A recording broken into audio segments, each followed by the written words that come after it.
So, hello, hiya. I'm having one of those days, one of those super lazy days where all you want to do is nap. But anyway, here we are. Lou and I began this lockdown period like super amped, like we're gonna have so much time, we can focus on things. We began it with so much resolve and we were like, we are all going to do all of these things.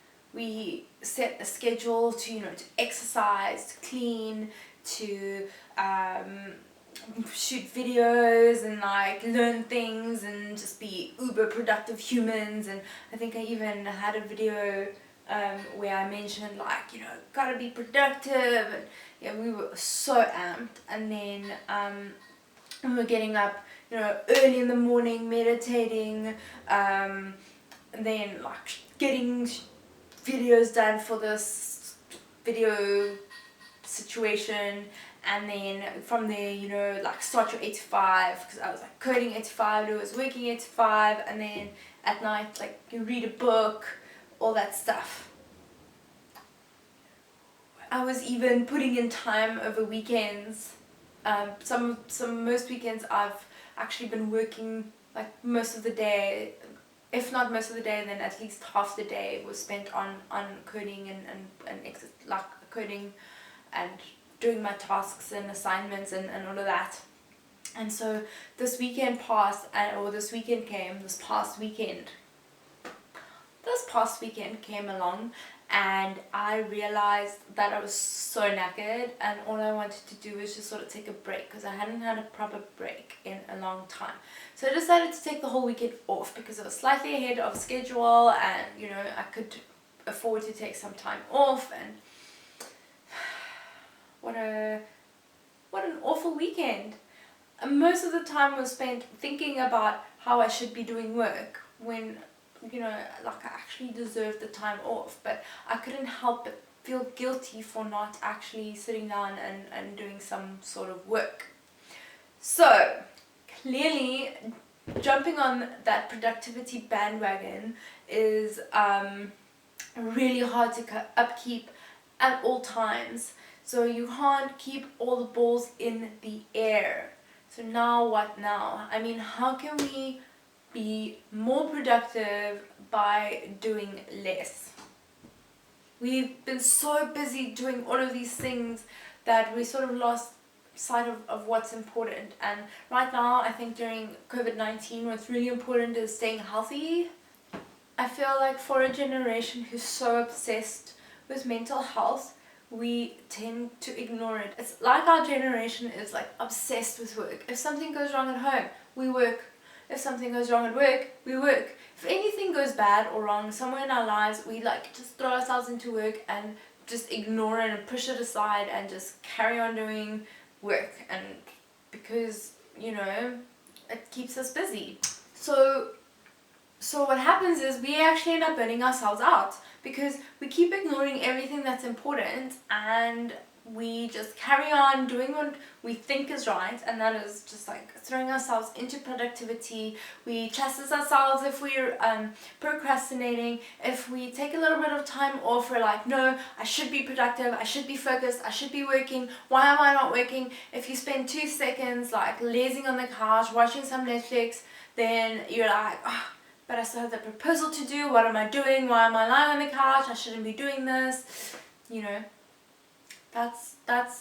Anyway, that's what goes on in my mind. And I mean, I've spoken to a few people, other people in our generation who pretty much feels the same way. It's like everyone's striving to just be super productive, but at the end of the day, they actually burn themselves out. It's really no wonder that half of our generation is on some form of anti-anxiety or antidepressant medication, because we push everything that's important to the back of our minds. Anyway, for a generation that's so focused on mental health, we actually hide away from it pretty easily. We tend to shy away from it quite quickly, and we need to focus on it ourselves. Very easy for us to just hide away from the true state of ourselves by telling ourselves to stop being lazy, stop being unproductive, get your ass working, you know, like get those tasks done, wash them dishes, do the washing, you know, wipe that counter, all those types of things. I mean, why should I feel guilty for taking a break after 6 weeks? I think it's time that our generation starts to refocus ourselves, because we've gotten ourselves into this pickle where if you're not productive, then you are a failure. And I don't think that that is true, because a lot of the time we are so focused on being productive that we lose focus on other things. And you know what ends up happening? We end up burning ourselves out. And you know what happens then? We lose way more time than you would have if you had just focused on those things little bit by little bit. We try and chase everything at once, and by doing that we get nowhere, burnt out quite fast and quickly. So how can we do less but more? There's something called the Pareto principle.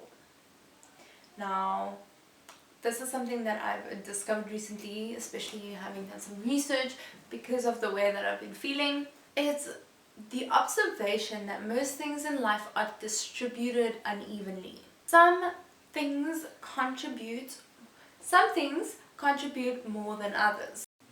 So essentially 80% of consequences flow from 20% of cause. So let's say you have a shit ton of housework that you need to do. You have to wash dishes, you have to do that whole thing of laundry, you have to pack out the cupboard that you haven't packed out for 3 years, and clear it out and repack it, goodness knows why, as well as make dinner. Okay, so looking at all of those things that you have to do, out of all of those things, there's going to be one of them that actually causes you the most stress. In other words, about 80% of what's causing you to pull all your hair out right now is caused by 20% of the tasks that are at hand. I don't know if that made sense. I hope that made sense. But anyway, here we are. Rather than giving each item on your never-ending to-do list equal importance, weigh each item up. Rearrange your list in the order that will prevent you from pulling out the most hair. So the stuff that causes you the most annoyance or stress, put that right at the top of your list. And knock those out early in the day. Not only will that give you a sense of accomplishment, it will also just boost your focus so that you can stay focused on the other things, the other important things for the rest of the day. Doing these things that you like the least first will not only get them out of the way first thing in the morning, it will also give you a boost of achievement, and that will carry you through the day, and you can focus on things that are more important to you.